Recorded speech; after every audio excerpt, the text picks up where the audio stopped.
Okay, good morning. All right, today we are going to do number 1. I will show you how to calling R from MATLAB.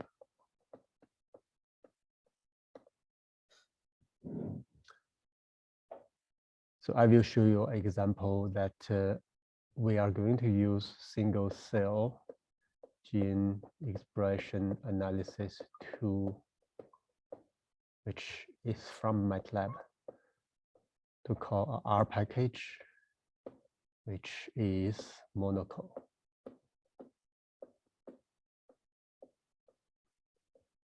I don't remember which version we are going to call. It could be monocle 2. Okay, so how can we achieve this? In that case, we have to install R on the same machine. So now you have MATLAB on your local machine, and I have MATLAB. But I have to make sure we have R installed. Okay, so it's 2 different languages, and we have to set this up. I will show you how to do it.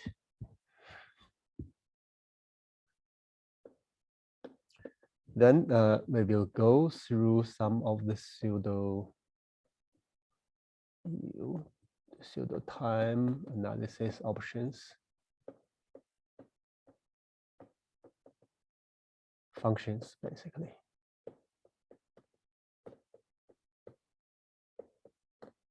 In the toolbox.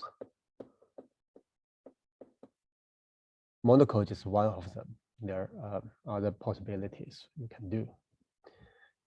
Number 3, we will look at analysis of highly variable genes. All right, so how to detect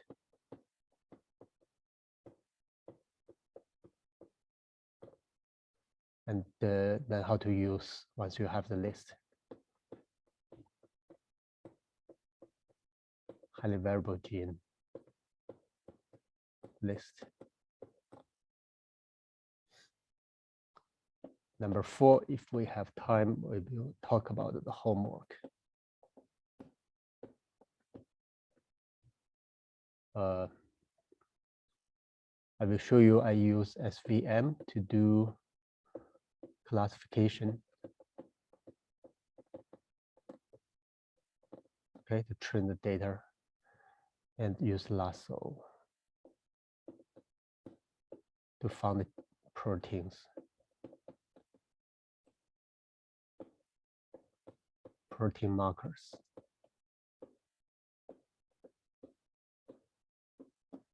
So I haven't reviewed your homework.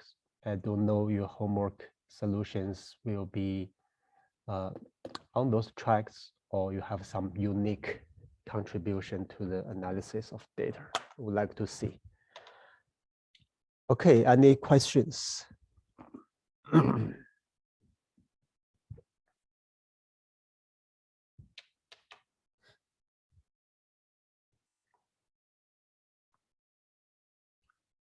Okay, let's start again by upgrade your toolbox to the latest version, and I will show you a couple of new functions in there. All you can do is to go to the quick installation of this, copy the code, make sure you're under the working folder, and you can see your old folders here, and you run that code, and then the package will be upgraded. New function will download, unzip, and overwrite the old ones. Let me know once you finish this step.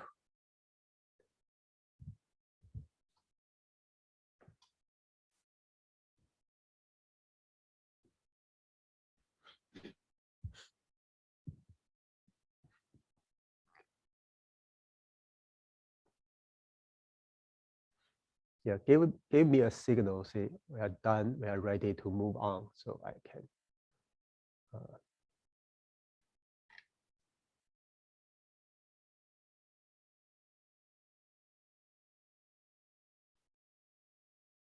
so that I can continue. I know if you have just one computer and you have to switch back and forth between the Zoom meeting and also the program, sometimes could be difficult.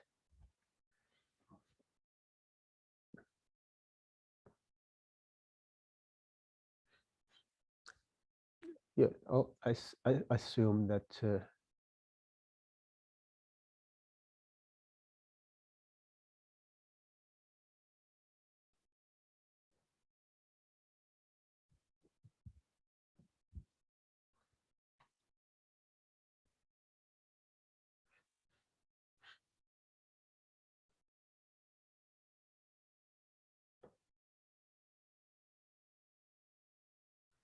yeah, so if you are ready, you can just type this single cell gene expression analysis tool and using example data processed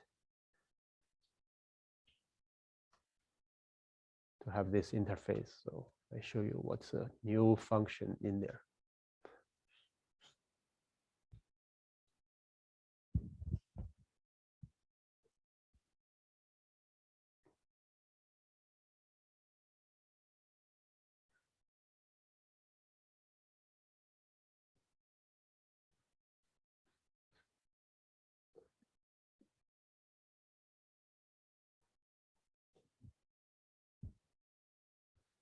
Yeah, as you can remember, you can click the first button here, the last row. See, I want to look at one of the genes expression, right?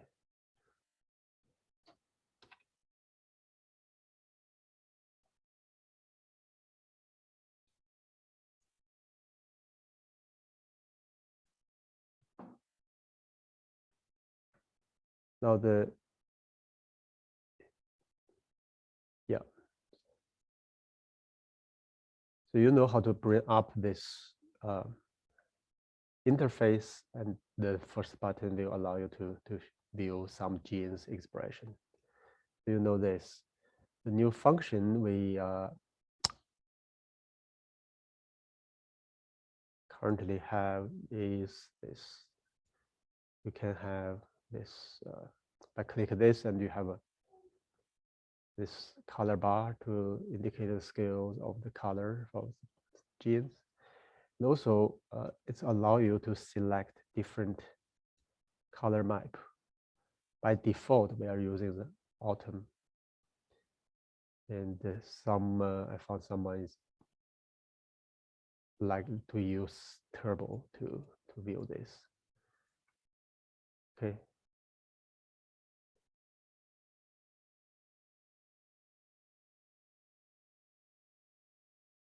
All right. And also, the color bar right now is showing the row UMI. Sometimes you want to do a log transformation. So if you do the log2 transformation, click the button and you see the values have been transformed. Okay, just gave you the different range of this on this color bar.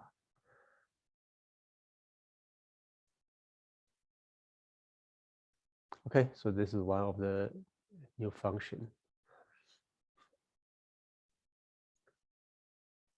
Over here, if you're using the latest version, you should have a dot plot. This dot plot is to allow you to show gene expression level for selected genes and classified by, for example, cell types. First, you want to select these grouping variables, I select cell types. Then I have to select a list of genes. Here, I just randomly create this panel. Maybe I should put CD 68, CD 14, for example. I know those are the marker genes. They'll show some difference across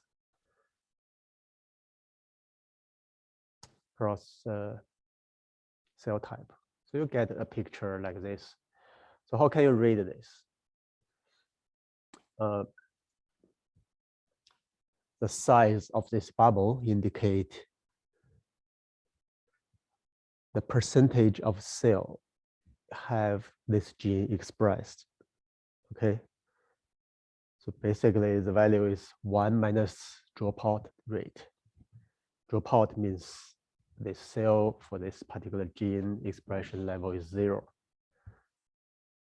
If you have, in this case, it may be close. I should have a scale bar and see, okay, this may close to 100% or expression for this particular gene in those samples, those cell types. So you see this bubble is large. And this gene maybe only 5%, 10% expression in different cell types. And the color, the gray scale, the color, the darker means the average expression is higher. So you see CD14 is marker of monocyte. Let me see, monocyte. It is monocyte.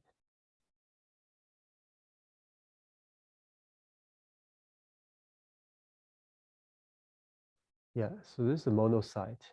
And we know CD14 is expression level is higher in monocyte.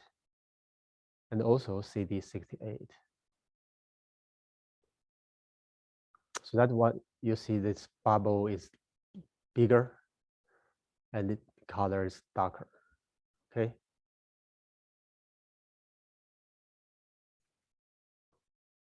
That's how you read this.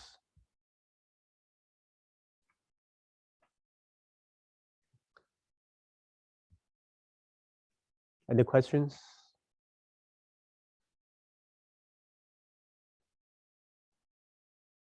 Yeah, I will add scale bars so you know how big 100% expression the bubble should be, and 50% and 10%, something like that. It should have this indication in there.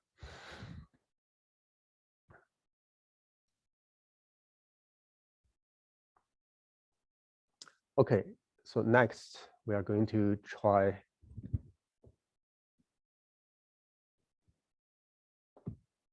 this, okay?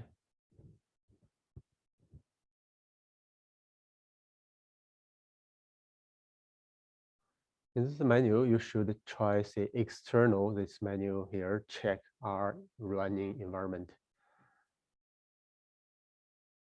Okay, on my machine, I already have R installed.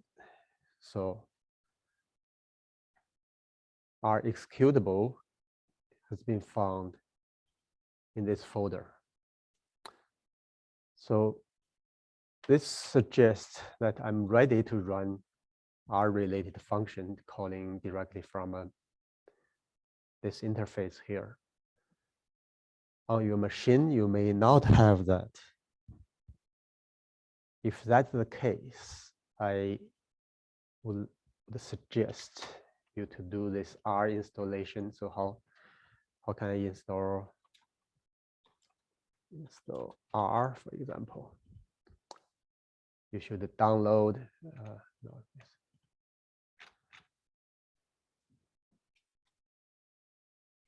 not RStudio, but R.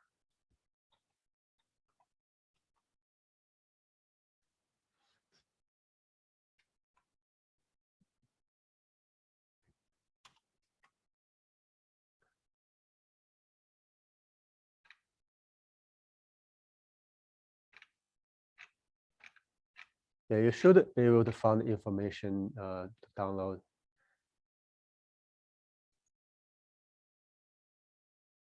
To install depends on your platform here, for example. This is the latest version, and that's the version already installed in my local machine here. So it's R4.1.3. Okay. Depends on your platform, you may want to install this. After that, you come back here and you should be able to get this information. The sum of these functions in this menu down here and require Python. So there's function by click here to check whether your Python environment is ready. On my machine, we don't have Python installed. Unless you can find where this executable, and if you know it, you should be able to find it, but I haven't installed. So all this Python related function require Python installation. I cannot run it. I can't run it. But today we are going to try R packages. So those functions, once you have R installed, you should be able to run.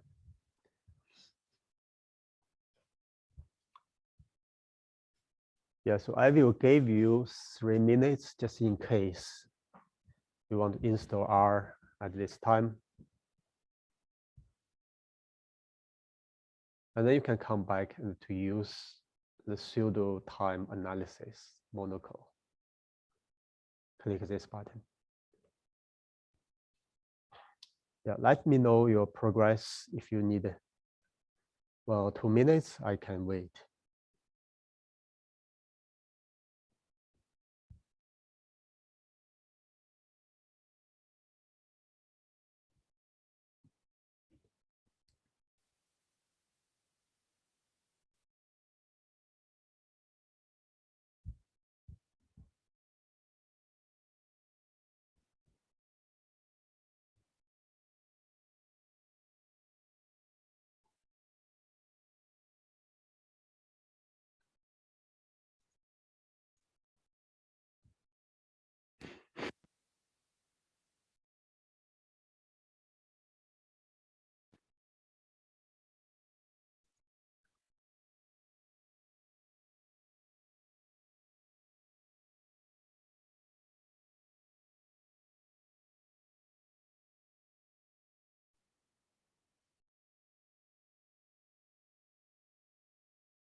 Mine says it doesn't have R installed, but I did install R last week.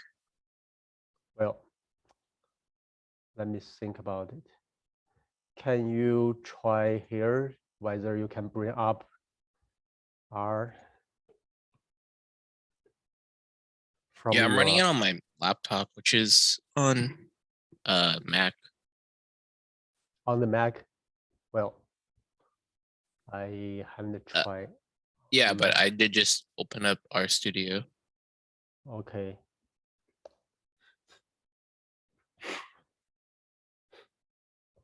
You know, I have no idea how this function will behave in Mac because I haven't tested.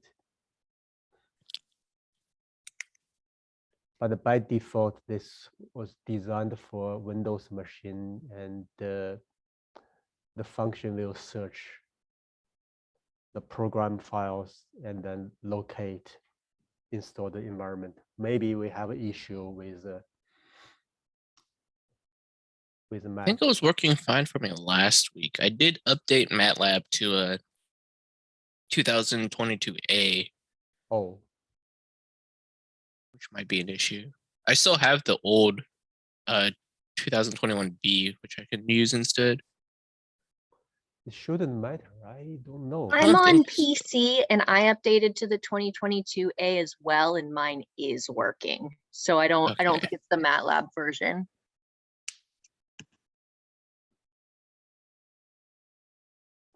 Yeah, so what were, yeah, so shouldn't be a version issue of this. So this is 2021B. Right. Yeah.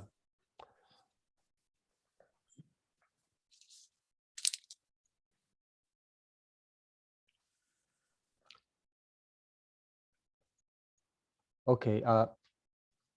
Anyway, I just show this rundown and then like a standard procedure how this will be done. Okay. If you cannot make your local machine working, maybe you just remember the procedure and try out later, found some different machines or other time installation. So here I can select, so one of these are required. So I select the pseudo time and that's Monaco. Okay, this dialog will ask you whether you want to review this script because the R function was written in a script and we are going to send our information, which those cell and the gene expression to that script, and script will run the Monaco and send back the pseudo time for those cells. So you can review the script, otherwise click OK can be run. So this is the function I use. You can see we this will read the input file and from MATLAB into a matrix and yeah,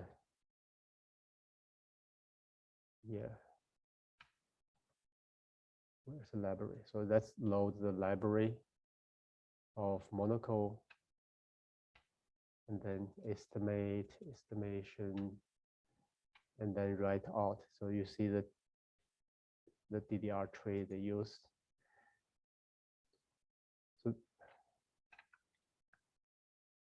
yeah, but I still don't know if this is the first version or the second version. Maybe it's version 2. I reckon maybe you know. Is this Monaco version 2? Should be 1. Okay. So the Tdr tree is used in Monaco 1.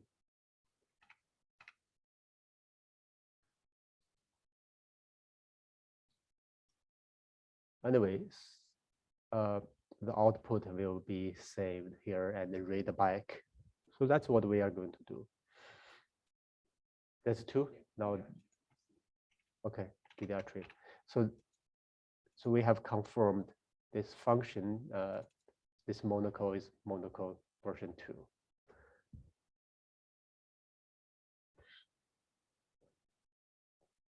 Okay, so I can after review this, it's not doing anything harmful. I just click OK to run. Then you will see in the background of this comment window, you can start to see, okay, where are located this feedback from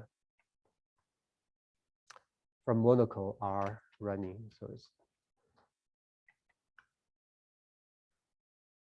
the first time you try this, maybe you need to wait longer. Maybe you have to try it twice because if you have a fresh installed R, there's no Monaco installed, the program have to install the package first for you. That will take a little bit of time. But in my case, I already ran it once, so I already installed Monaco. So this time it just directly run this. At this stage, you see it's learning the principal graph with the Tdr tree.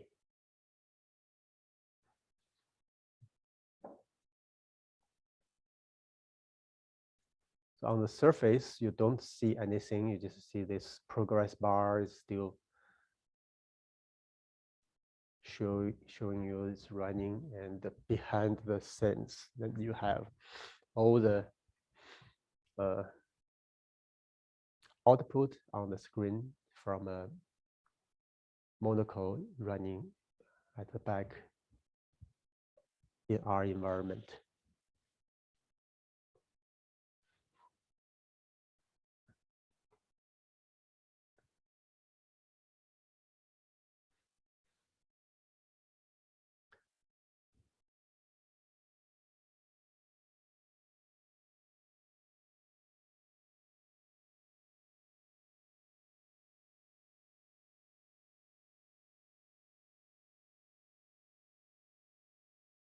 Okay, so it's finished.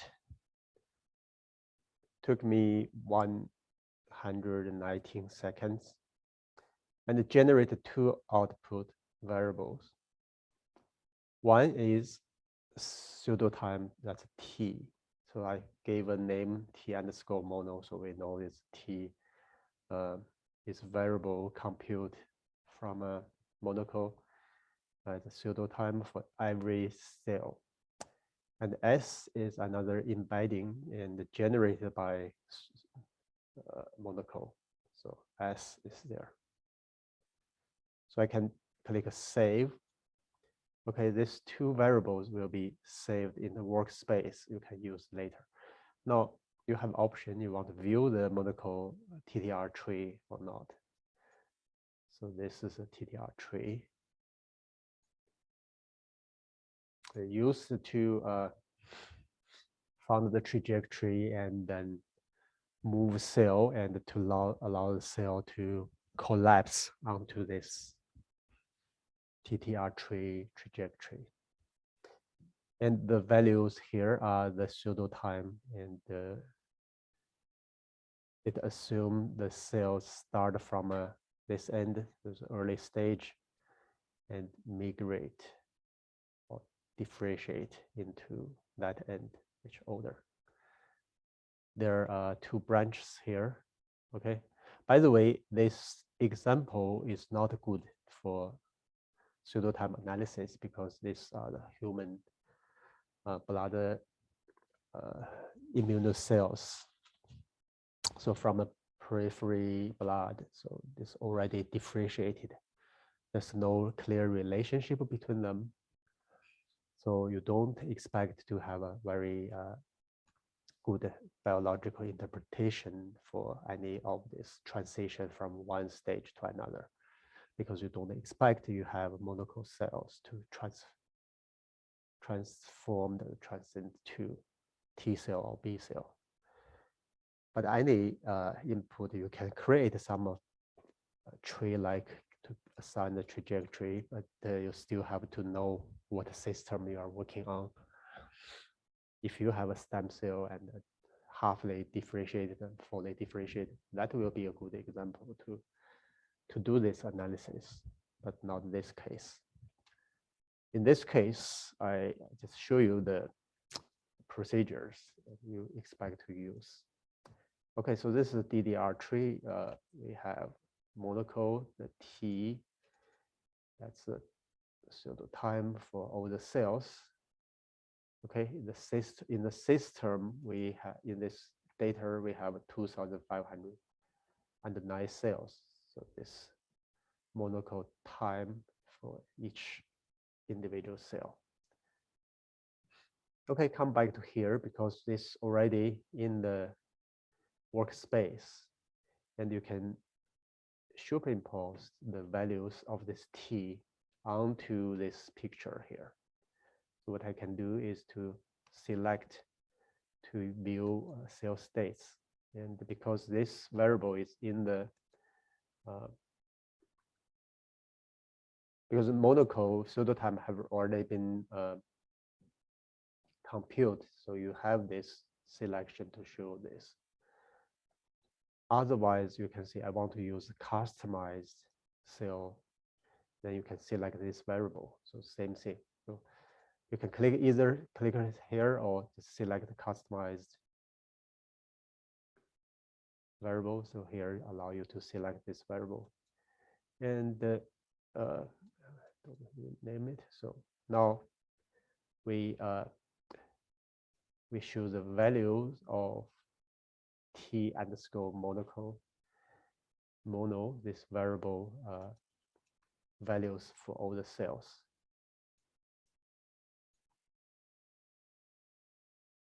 Okay, so this is darker the early, so this early stage and become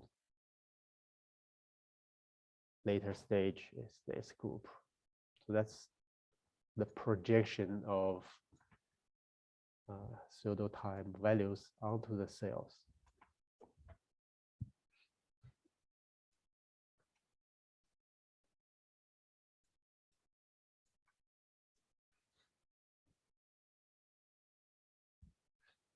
This is not very logic, not very useful, because the t-SNE plot we are seeing here is not designed for detect or showing the projection of the trajectory of a pseudo time, and it's good for do the clustering. What we can do is to re-embedding those cells using fate. Okay, fate claims itself that can capture the global structure of cell population. Not unlike t-SNE, t-SNE will lost those global structure, but only embedding cells by their similarity and likelihood to be neighbors. So from one cell to another, or from one end, for example, here to another end of the group, this distance doesn't mean much for t-SNE, but fate is slightly different. So we use fate to re-embedding those cells and see their correlation with pseudo time estimation of the cell. So you see behind this window and in the background, the common window, fate is running to do this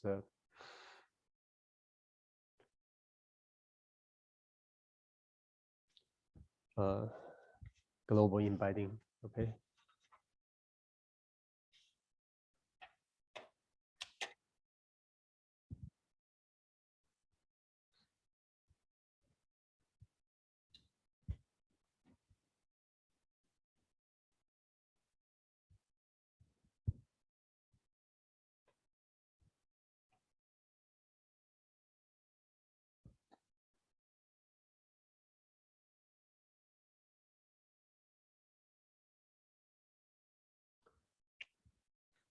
Okay, so as I said, this example data is not very good for trajectory analysis because they are differentiated cell. There's no transition stage. But fate still trying to do a better job to make this elongated embedding trajectory, and you probably can see some of this. And for instance, this branch here. Okay, and this branch is also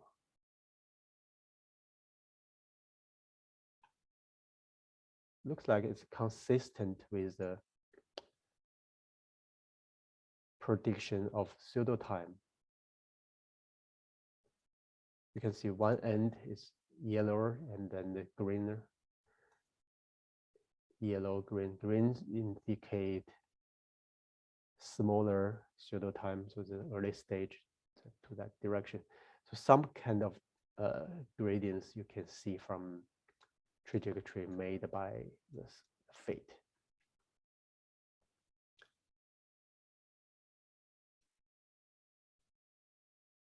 Okay. And again, because this is multi cell types, and you see this several different branches you can create out of it independently. They're not linked.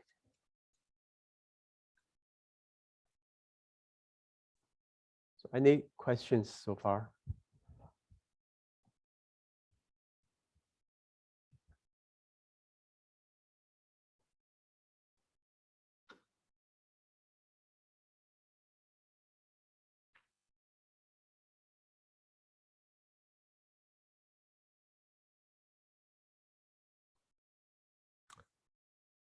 Okay, now I'm going to, okay, so now I just assume and this fate embedding contains some of this information about the trajectory of cell, of pseudo time. So I will try a different way to do this. And I will start from fate embedding. And from the data itself to assign some of this trajectory automatically, and then assign pseudo time on this. So I'm going to bring up the same example data, but this time I use raw data. Okay, the same data set, no pseudo time yet. Okay, so I will embed it using fate first. 3D.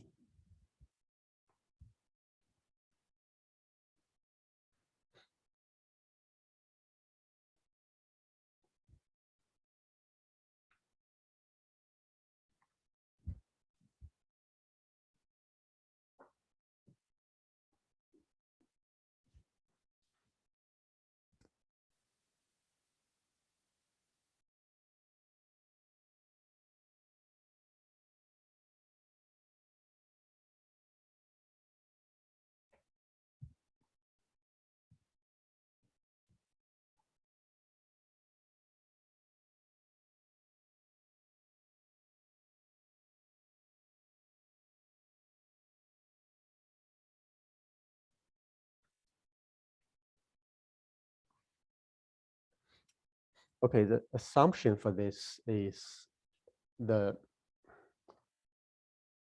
embedding made by fate, those trajectory, and looks like some kind of trajectory here, contains information which we want to recover for as a pseudo time. Okay, so that's assumption. So we assume there a trend which change from this end to that. So how can we make this? How can we assign cells using their arrangement, assign them each individual cell with a pseudo time? What we can do is, in the experimental here, there is a function called plot cell trajectory. So once you have some structure like this, if you think it makes sense to find some trajectory, you can try this. There's two ways, and let's try this Sibling fate. So this will find in the cloud, in the middle of the cell population, try to find a curve which passes through majority of cells. So this is not really good. Save, updated. Yeah, okay.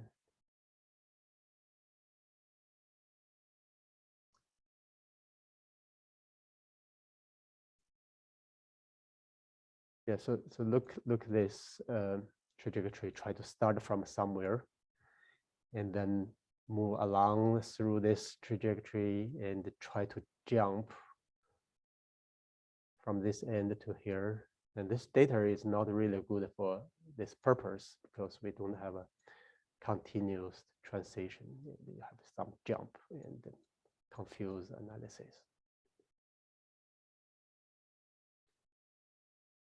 Okay, so if we only have a group cell for this local, for example, this shape, and this can be used to do the job. Or if you have this linear, let me show you if we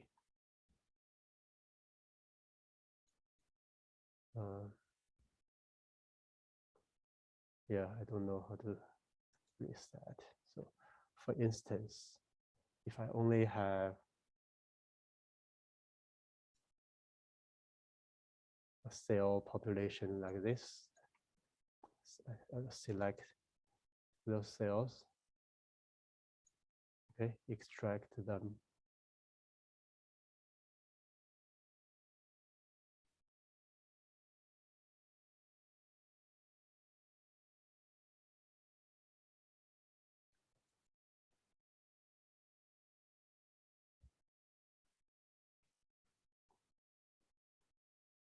Yeah, let me save this first.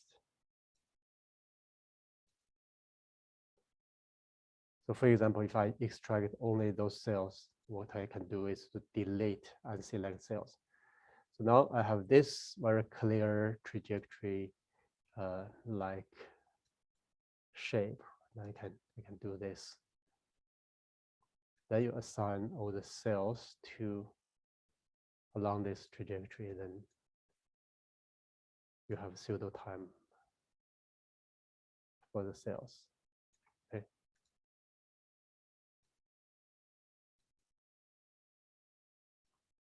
Okay, so this in this case is rather easier than the more complex situation.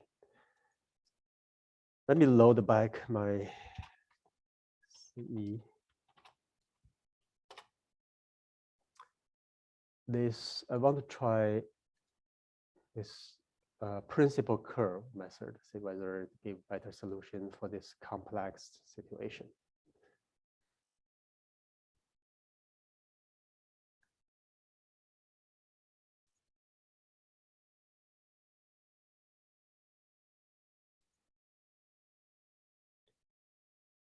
Yeah, so it's even.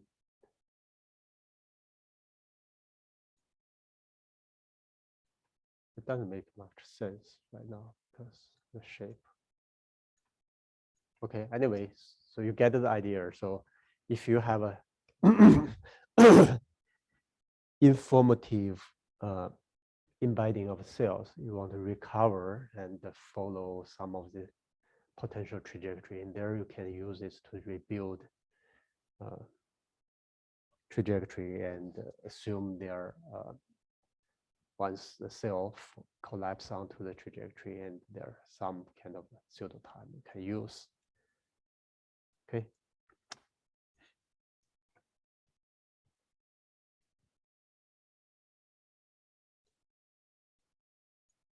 Questions?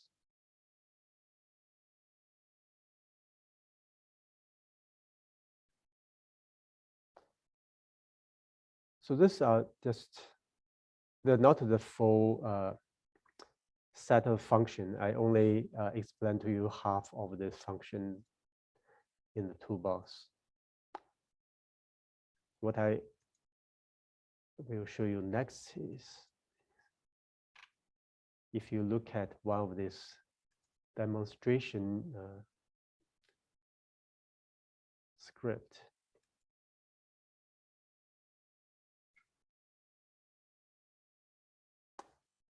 It's demo script number 5 inside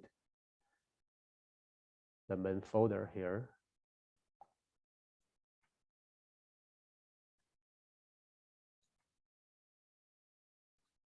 You can look at this. This is called live transcript file. It's some kind of source code of the MATLAB. So that's shaded region here.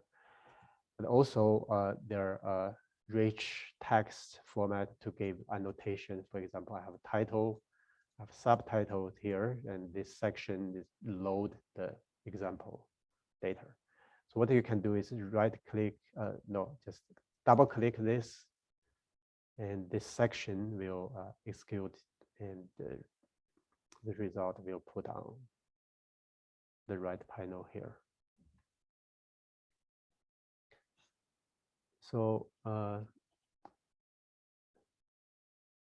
this code has been pre-run, so their output in there. So let's see how can we remove those.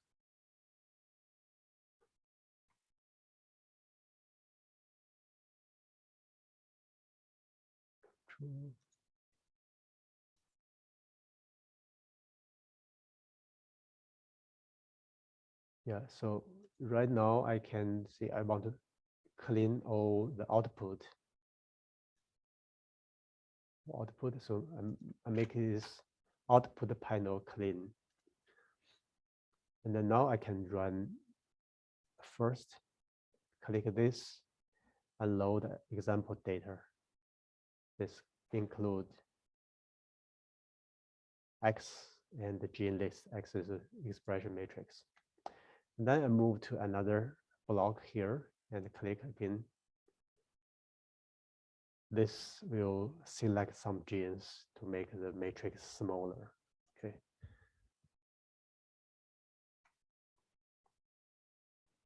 And this procedure explained to you with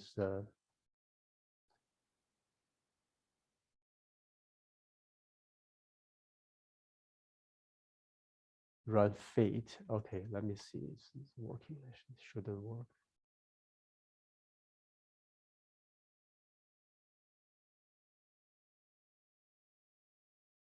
Yeah, so this piece of code.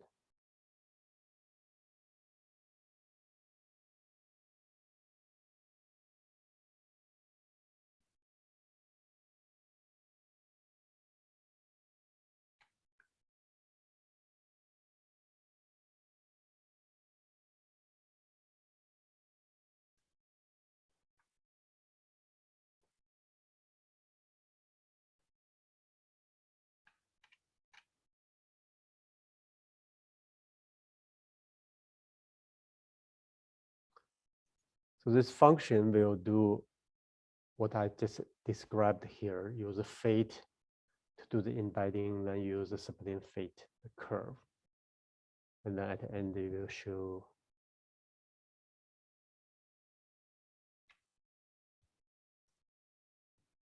so you need to worry about the details, and everything has been packed into this function.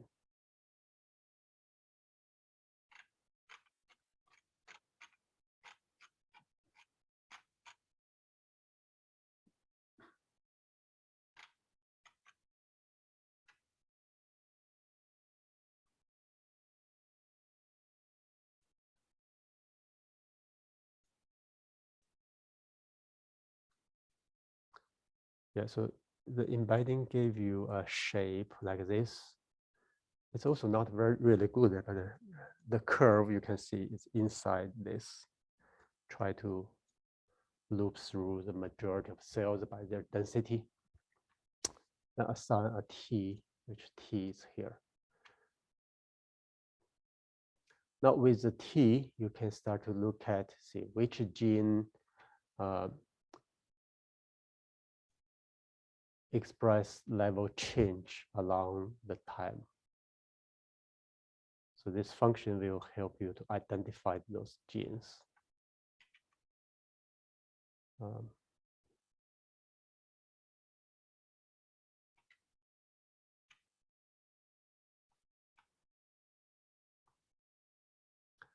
There is some of the sibling curve which has not been shown up here for some reason. There are some errors, but you can see here is the green genes. Each point has a cell, and cells are aligned with the pseudo time, and the expression of these green genes have a higher level among the cells, have a lower pseudo time, and then the level get gradually downregulated. Well, the purple cell, the purple gene cells have the expression level increased with the time. And there are some other examples. Okay, in this case, we use a different algorithm called the T-scan to do this trajectory analysis. Here, you use type to assign the function you used. Before, the type was sibling fit. But here we use this T-scan. Double click this, run this section.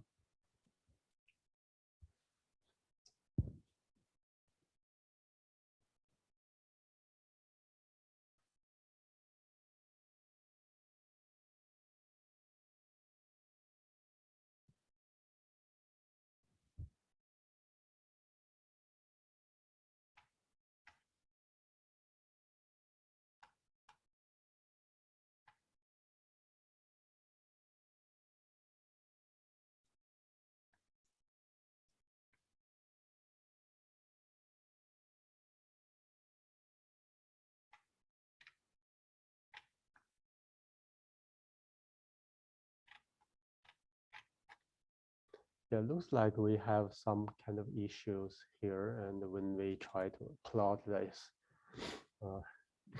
Anyway, this is another algorithm. You can get a T pseudo time. Okay.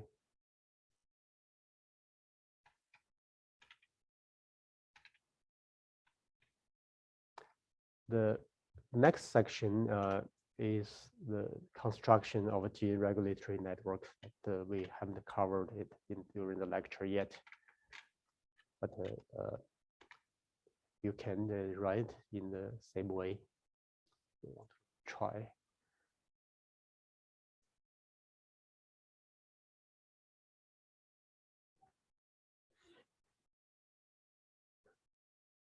This is build a gene regulatory network using 50 genes as an example. This uses another algorithm called Gene3. Just for comparison.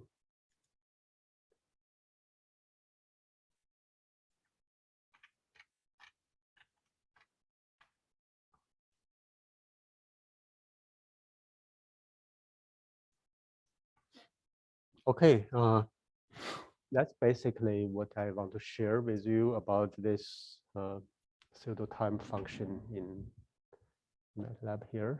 These two topics are done. Any questions?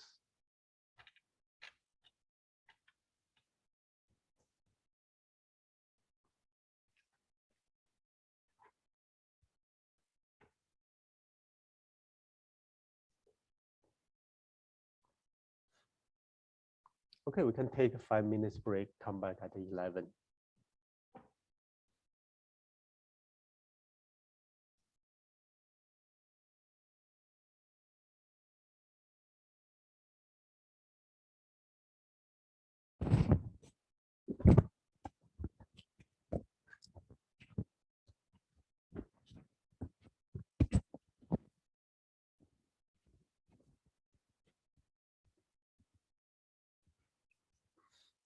Okay, next we are going to talk about these highly variable genes.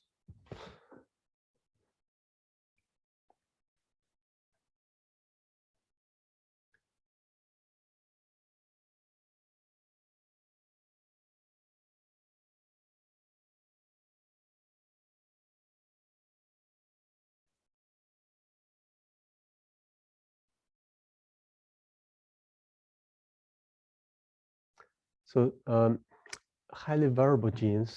So if we think about in single cell study, your sample is a cell and the gene expression of genes are features.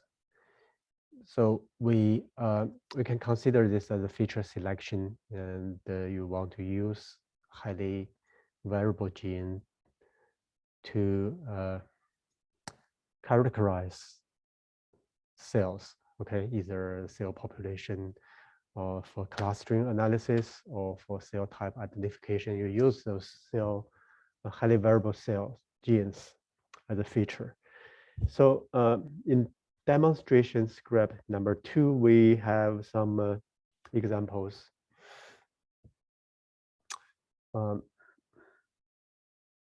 Let's just click this. You see, okay, we are change working folder to here, and then load the example data and clean up the gene, and then normalize it, and then use this single cell highly variable gene function to put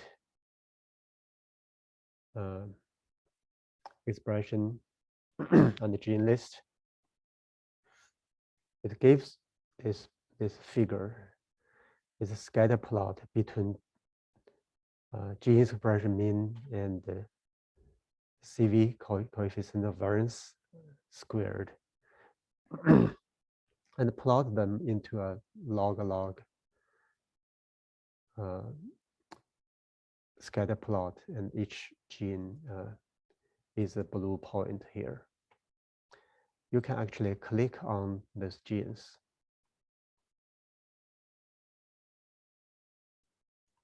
Once you click a gene like this, and its expression profile will show up here. And that's the profile in the X matrix. We have this 1,500 cells, and then expression level of this gene show up. So you can review this expression levels and their distribution in across the cells. Okay, MALAT1 is one of the abundantly expressed non-coding gene. So if you click any of the cell genes under this curve, you see the profile looks like more uniformly expressed compared to the same level of gene above the curve. Okay, so you see I select a gene which above the curve, they have a similar mean and with this gene, for example. Okay, you have to look at the scales here. Here is from 0 to 50. Well, if you click one down, it's only 0 to 12.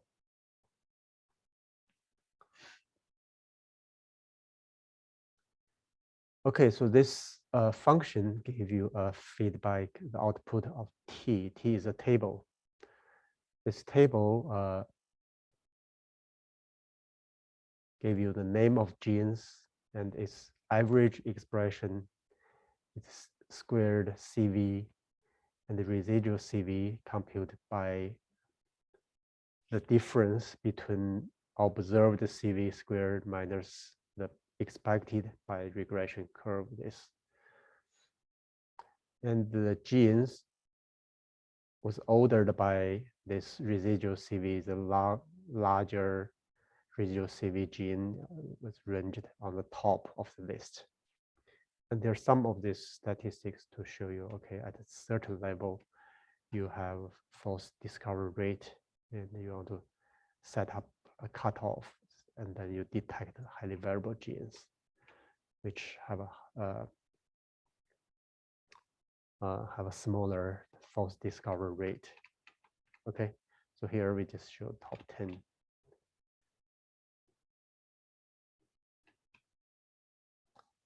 And those are top 10 genes have been discovered by this method. Okay. But this technology, just mean versus CV squared, is one of the way you can use to detect highly variable gene. Here I show you another algorithm implemented in MATLAB here.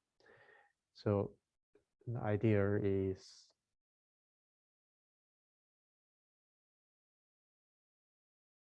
double click, click, let it run. Still we read input data and then do a sibling fit for genes.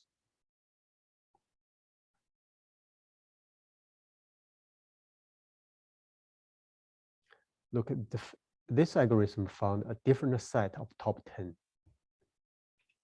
And that's this method, and this is the new method. The new method requires 3 inputs, the statistics. It's a mean and the CV, that what has been considered, and also the drop-off rate. So these 3 variables create this 3-dimensional scatter plot for all the genes. So I can rotate this. You can see, okay. Where the sibling fit, if you look at carefully inside this cloud of the cell gene, there is a sibling fit curve. And this curve will be used as regression curve. And then the distance for those genes to the curve is used as their residual and considered as the deviation from the expected norm, which given by all the genes. So that deviation is used as a statistics to compute. And with a high difference from observed from expected, then those genes are considered to be highly variable genes.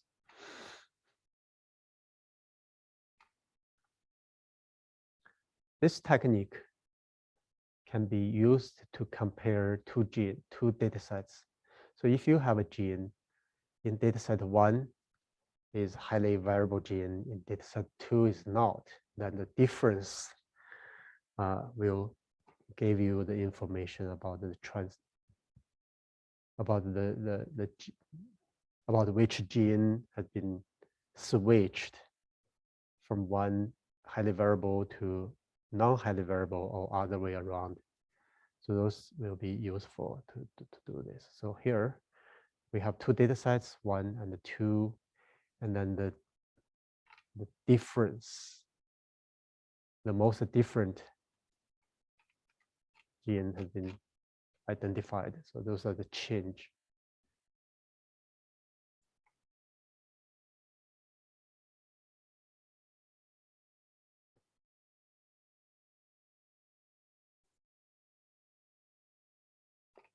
Okay, those are top 10 genes across two different data sets has a major change in their highly variable expression patterns.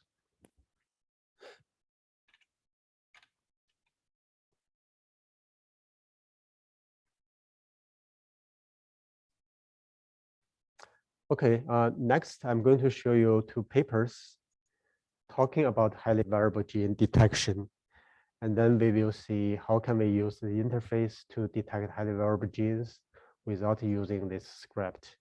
Okay, so I can shut down this. We are going to clean up and not going to use command line.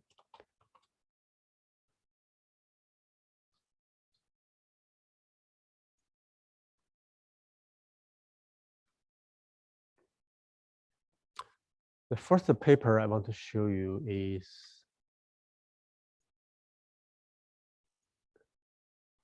this paper published in Briefings in Bioinformatics in 2019, and then this evaluation of tools for highly variable gene discovery from single-cell RNA-seq from a Hong Kong University group.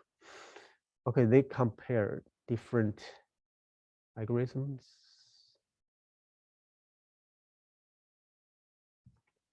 which people have been developed to use slightly different methods to detect highly variable genes. For example, the one I just showed you using the scatter plot between mean and the CV squared is first proposed by Branagh, and his paper has been implemented this method into a package, so people can use that function. And there are 6 packages been compared against each other.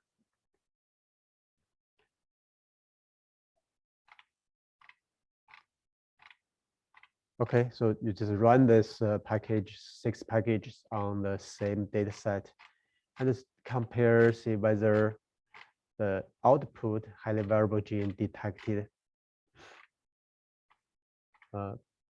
different or the same, or what they found is very no overlap between very little overlap between methods. So here, figure 6.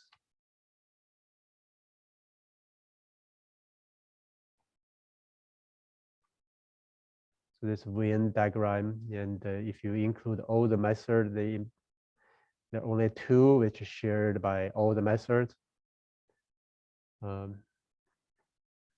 It's simplified version, and see, okay, a lot of this unique highly variable gene detected by the individual packages, depending on which one you use. The overlap part is really small, so only 60 genes have been detected as a highly variable gene by all the 4 different methods.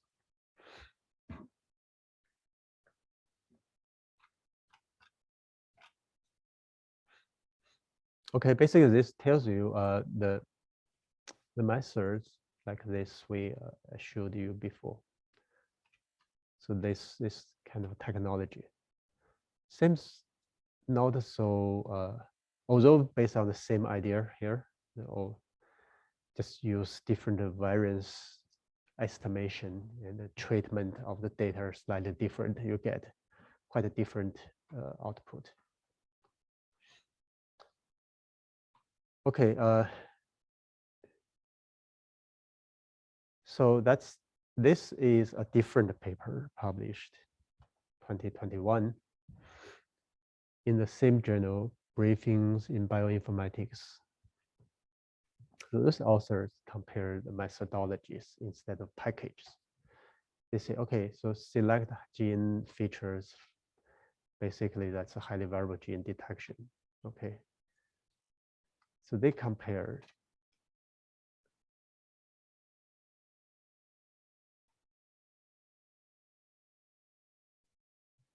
$17 different methods, okay, to identify feature selection of genes.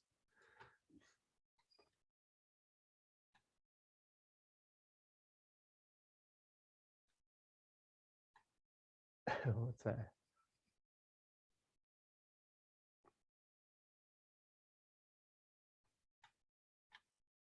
Yeah, you can, yeah, there's some noise in the classroom. Maybe one of the computers is from there. You have to check.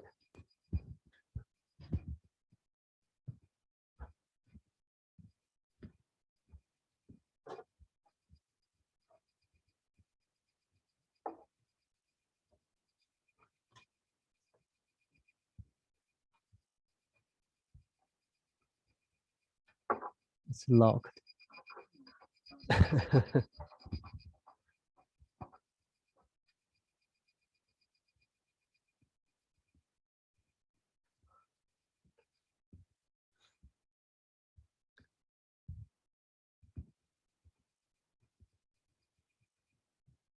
Oh, good.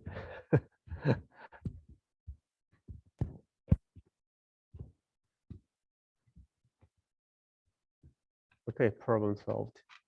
So here they compare those methods. Let's see what they have.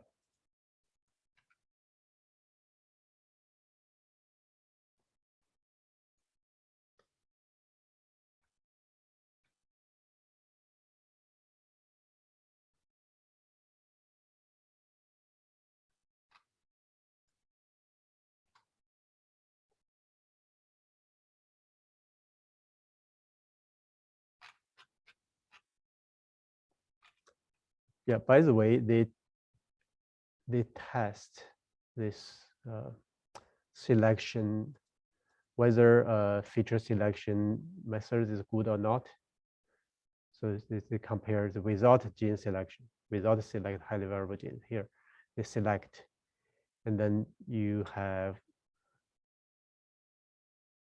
after selection, so those methods, then you have a better gene set to describe your cells. And signal may be stronger, and that will help you to do this downstream clustering analysis or trajectory analysis, because you are using more informative features or genes. Okay, so that's their criteria to see how the downstream outcome is better than without using this highly variable gene selection. And then these functions of highly variable genes have been classified as a empirical distribution-based, generative model-based, or distribution-free methods, actually. So the table they have here is these three categories: empirical, distribution-based. Okay, so they all are, or then the generative-based, model-based, and drop-free, distribution-free. Okay, so all the method put together. The method I just mentioned uses three statistics to do this curve fitting. Has been considered here as a single cell gene expression toolbox method. There's only one implement in MATLAB. Okay, so this is one of function fall into the category of empirical distribution-based methods. So we put them side by side to compare them. The outcome was evaluated using whether it improved the downstream clustering analysis result or not.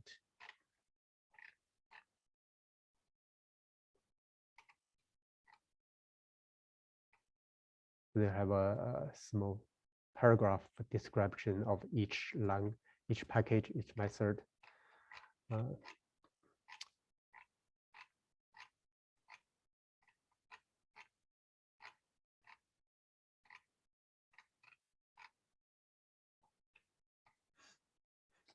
Okay, look at the results. So they have original, I believe, I don't know whether this is a real data set or not. So our MATLAB method is really on the top, one of the best. And we have 2000 genes. And if gene number is too small, it's not as the best in the middle range. But once you have 2000 genes or more, MATLAB method really standing out at number one. And in this selected the data set number 2 and with relatively low sparsity, when you have 2000 genes, then MATLAB method also number 1 here. And they rank number 2 and very close to this number 1 method when you have original data. Well, they have data set 3 has a really high sparsity. In that case,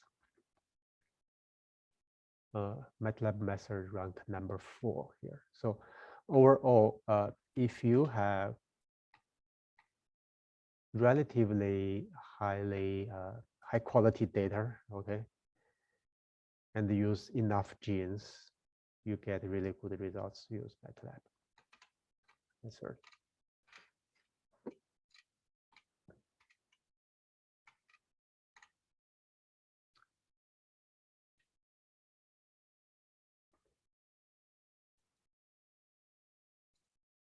Okay, now I'm going to show you how to access this method. Let's still using the example data, and we are going to use processed example data here. Okay, to identify the highly variable genes, there are two different purposes. One, if you want to consider the whole population of cells contain different cell types. So you want to, before the embedding, for example, if you want to do t-SNE, you ask, I just use 2000 highly variable genes. Okay, because that signal is strong enough to help you to separate cells. Another is to use highly variable genes as a function prediction for the population of cell. In that case, I want to have a relatively homogeneous population of cells. For example, I will select only monocytes, which these orange cells will be extracted. Okay, so this group.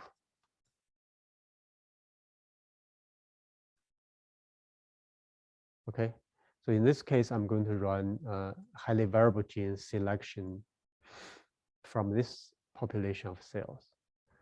Let's remove some of the lowly expressed genes.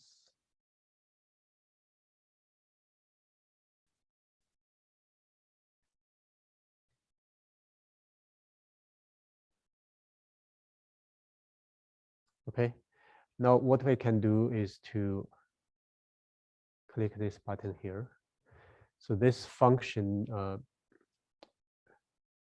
this will perform a highly variable gene selection, and then you can use it to downstream function analysis, just like what I present in the lecture. And you can use this highly variable gene list to study the function of the population of the cells. So let's see what highly variable genes within the monocytes. So I select yes. If you want to use a Sibling fit method, that's what we the method which have been ranked really high in this evaluation paper. So that's the method. Or if you want to use the curve fitting, the regression two-dimensional fitting method, then that's a Branek paper, and it's published in 2013. Okay, let's try Sibling fit method first.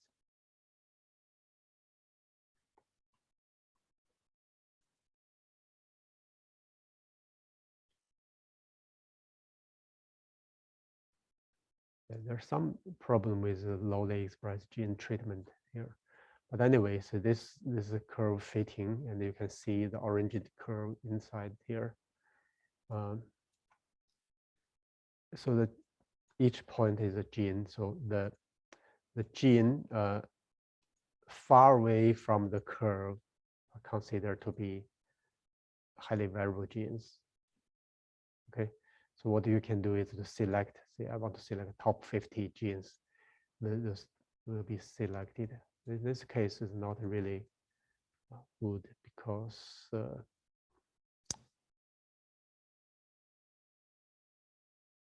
because it's a fitting problem. So you can see I want to select 200.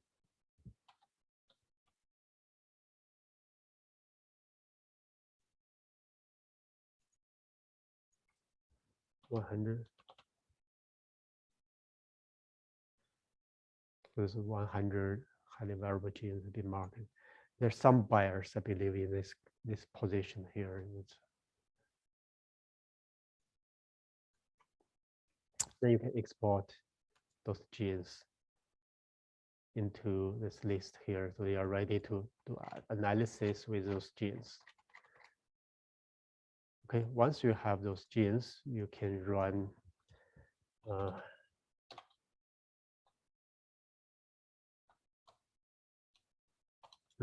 enricher, for example,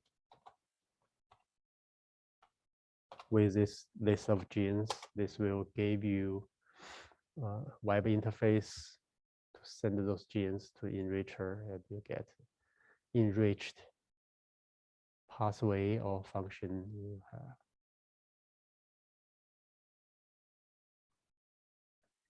Those 100 genes.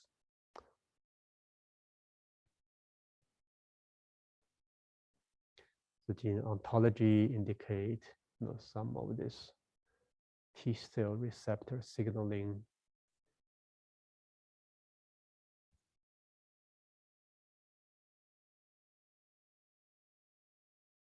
Yeah, so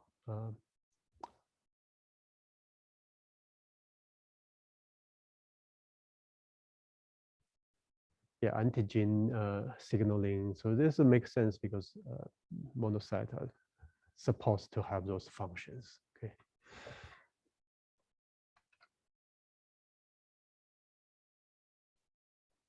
Now let's try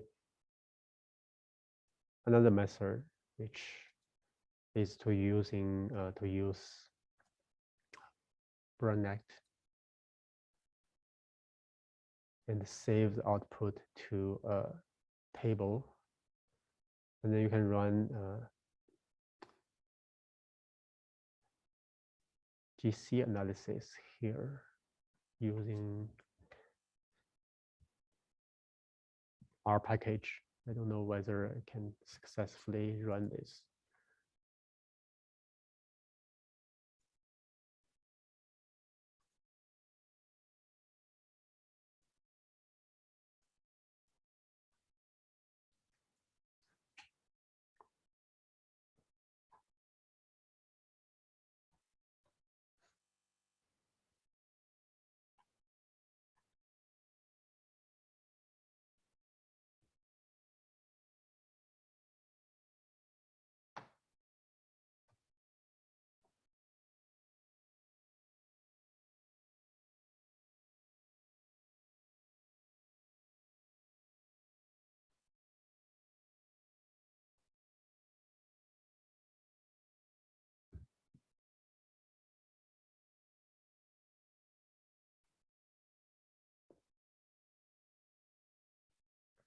Yeah, so this is use slightly different enrichment analysis called the GC to look at those functions from the output of the highly variable gene selection and use the rank of the cells of the genes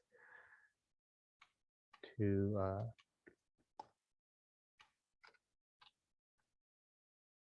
get this.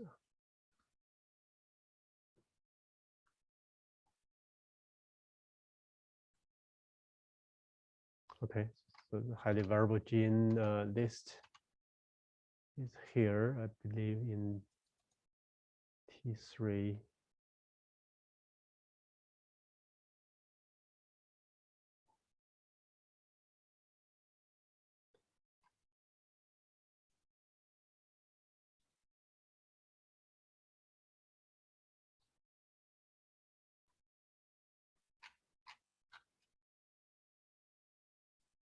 Okay.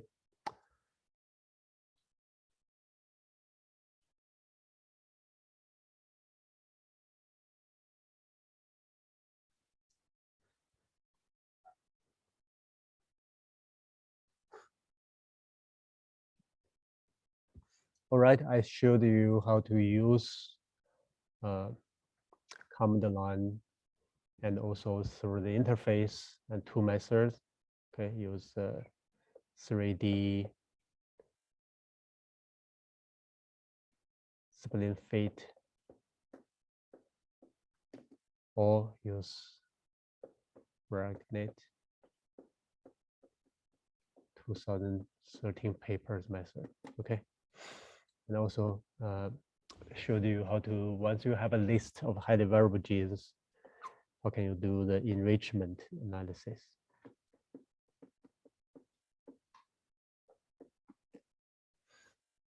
Okay.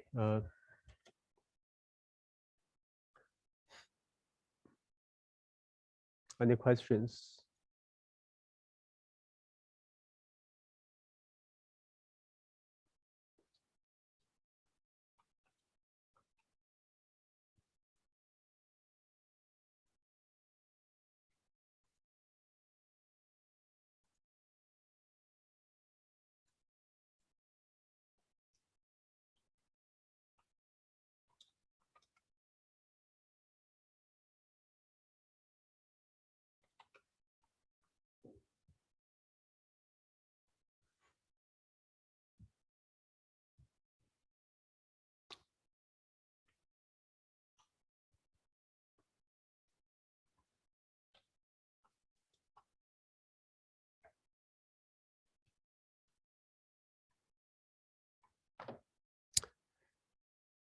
So at the end, I'm going to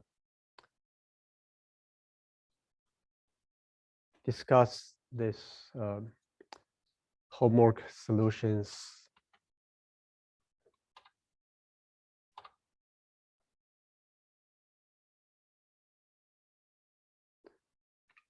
So you can download this, and I provided some of this code that you can read the information in.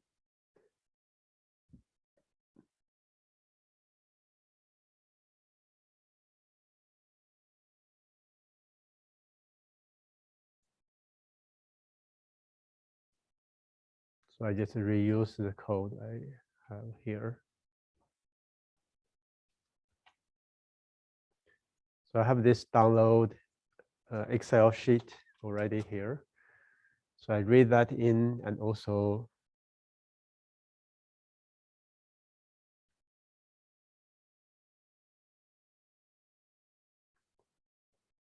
with the name of genes in the T table. And then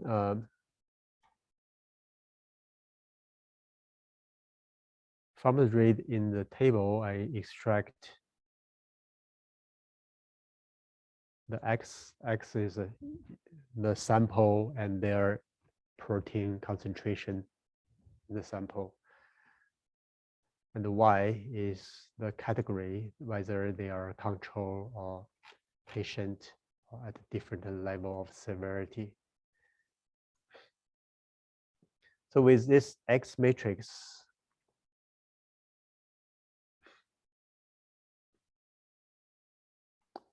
we need to do something because they're missing values. So once you have missing values, you will see, okay, this part, we have not a number.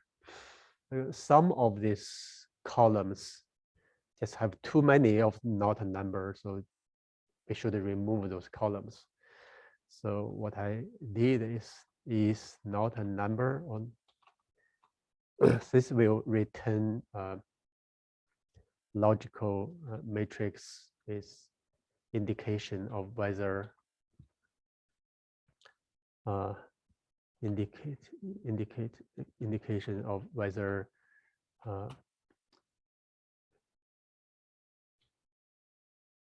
any of these values in the X matrix is not a number, it's a missing value.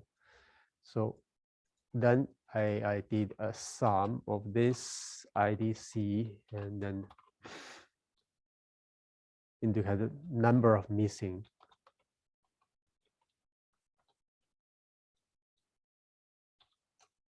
per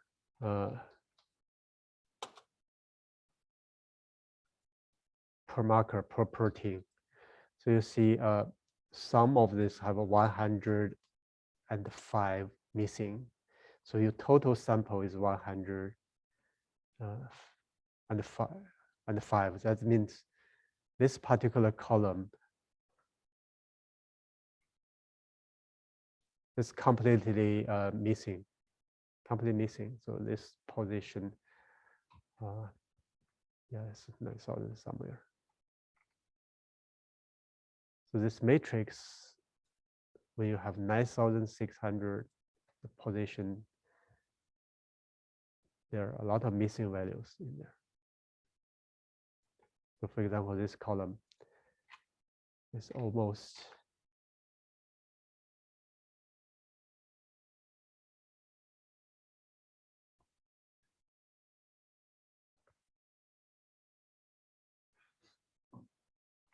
okay. For example, this one completely missing. So we definitely need to get rid of those values before we can move on.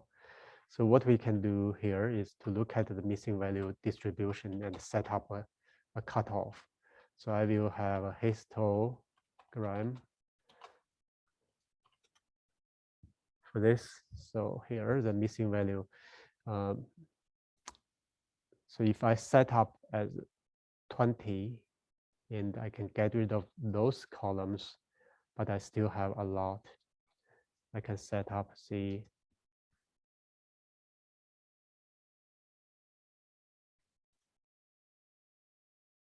the values. So I do have some completely lost, a couple of this. There are 22 of them in this bin. Between 6 and 9. So I definitely need to do a better job if I can get rid of those columns has missing values, say 5 missing values. Okay, so I will check. So missing value greater than 5. How many I can get rid of 3,041 columns.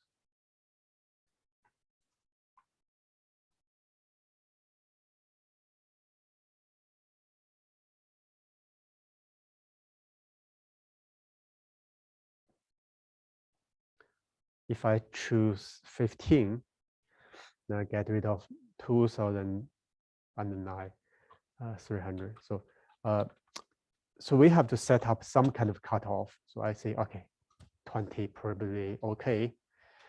So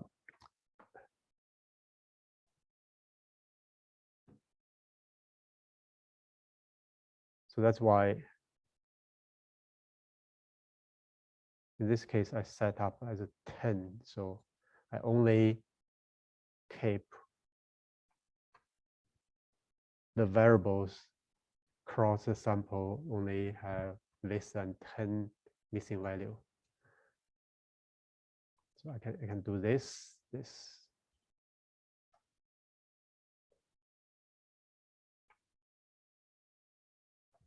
Just do the work. I mean, this step are essential. You have to do this, otherwise, your classification algorithm may take those missing values and noise. Taking that into account, will have actually dilute your signals to separate the samples.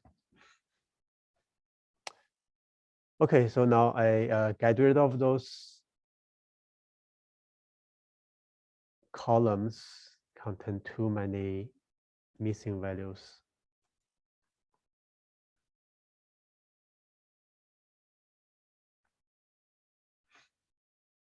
And then the remaining matrix is cleaner, but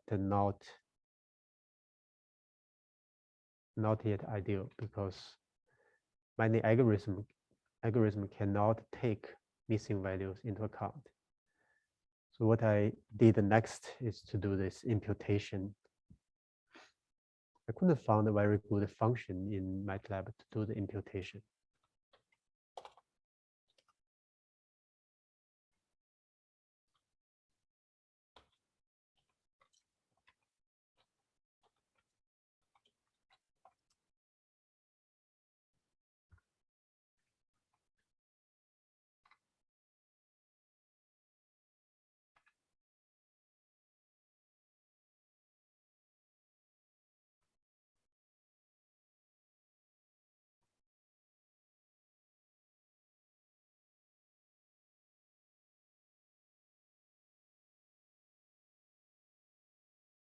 Yeah, so this is not imputation method. It's just fill in the missing values by a constant method. Let's see what kind of method we have.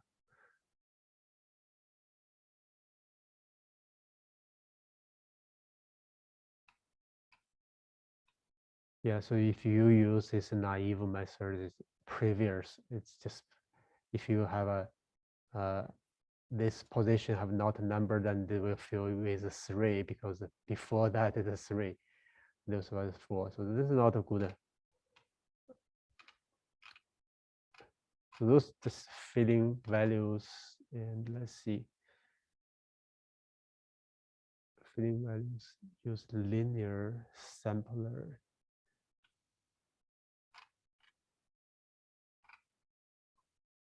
Or you take this moving medium. Yes, there are methods that can do very simple calculation and then try to find the possible values by looking at the neighbors.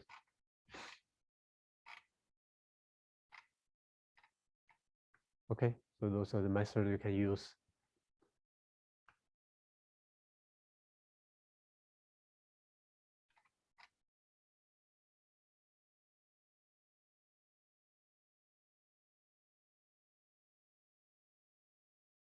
What I used is this KNN method, and then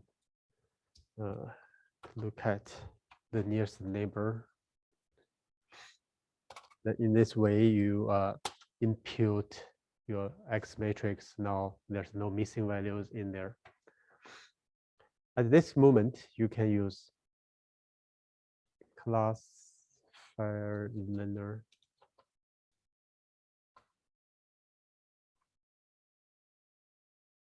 Yeah, so this is classification learner and the interface to help you.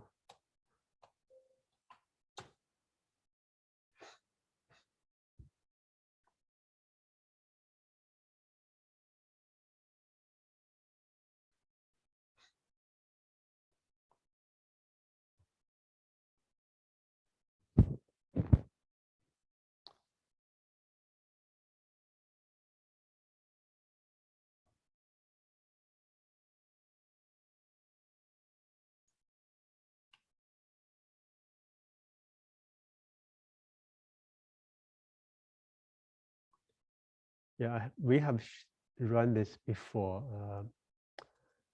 So basically, this interface allow you to access a lot of different classification algorithm, and we can select the variables from a workspace.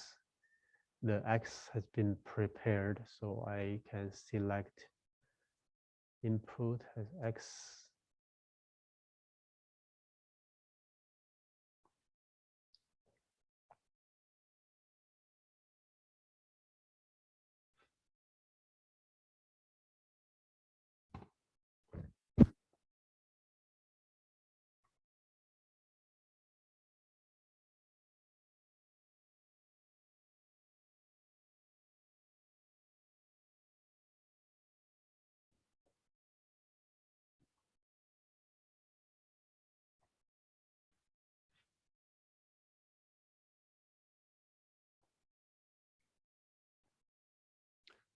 Yeah, the program try to find one of the response variables, but I will select from the output. So this logic is just indicate whether the sample is a patient or not. So we use this binary variable to be ready, and then cross validation 5 times. Okay, so once we set this up, we can start the session.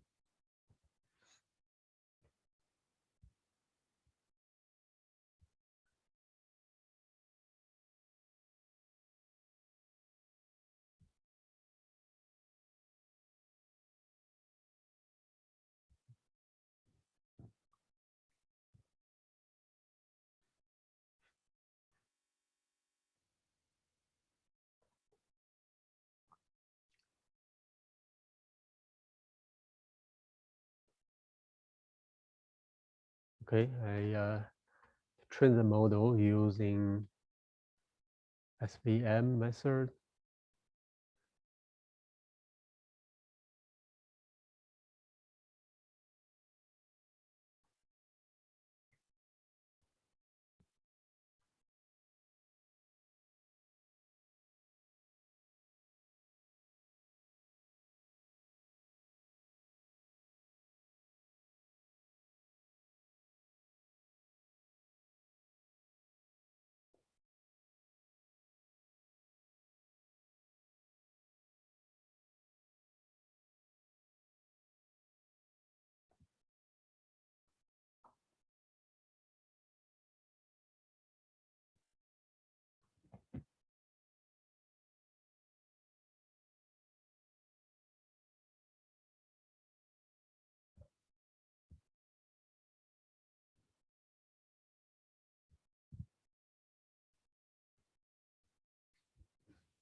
By the way, this is just one of the many different ways you can do the analysis. Of course, if you have your own solutions, I would love to see.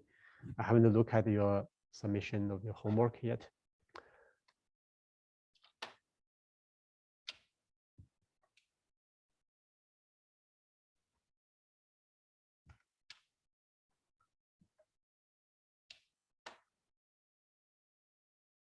It takes some time to finish this training because too many features have been included. But at the end, I expect to have some level of 70 or 75% of accuracy. If you use summation, just gave me 50%, which 55% slightly better than random guess. That wouldn't be ideal because you may miss some of the steps in the middle. Maybe you forgot to imputate, maybe you forgot to remove some of those unnecessary variables. But in this case, my simple linear SVM gave me 83% accuracy to decide whether the sample is a patient or not. Okay. Then so that's basically the solution I can think about. There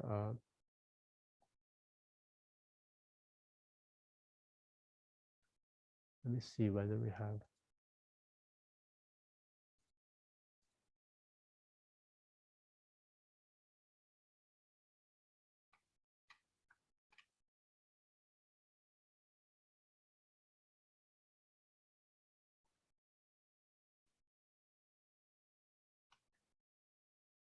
Yeah, you can also have the t-SNE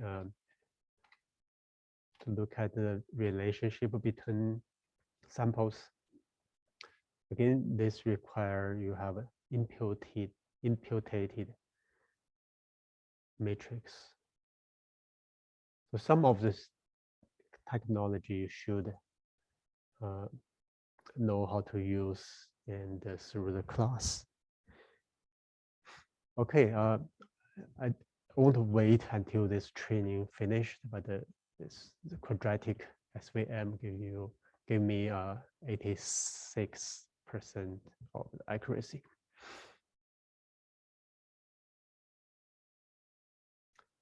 Okay, do you have any other questions?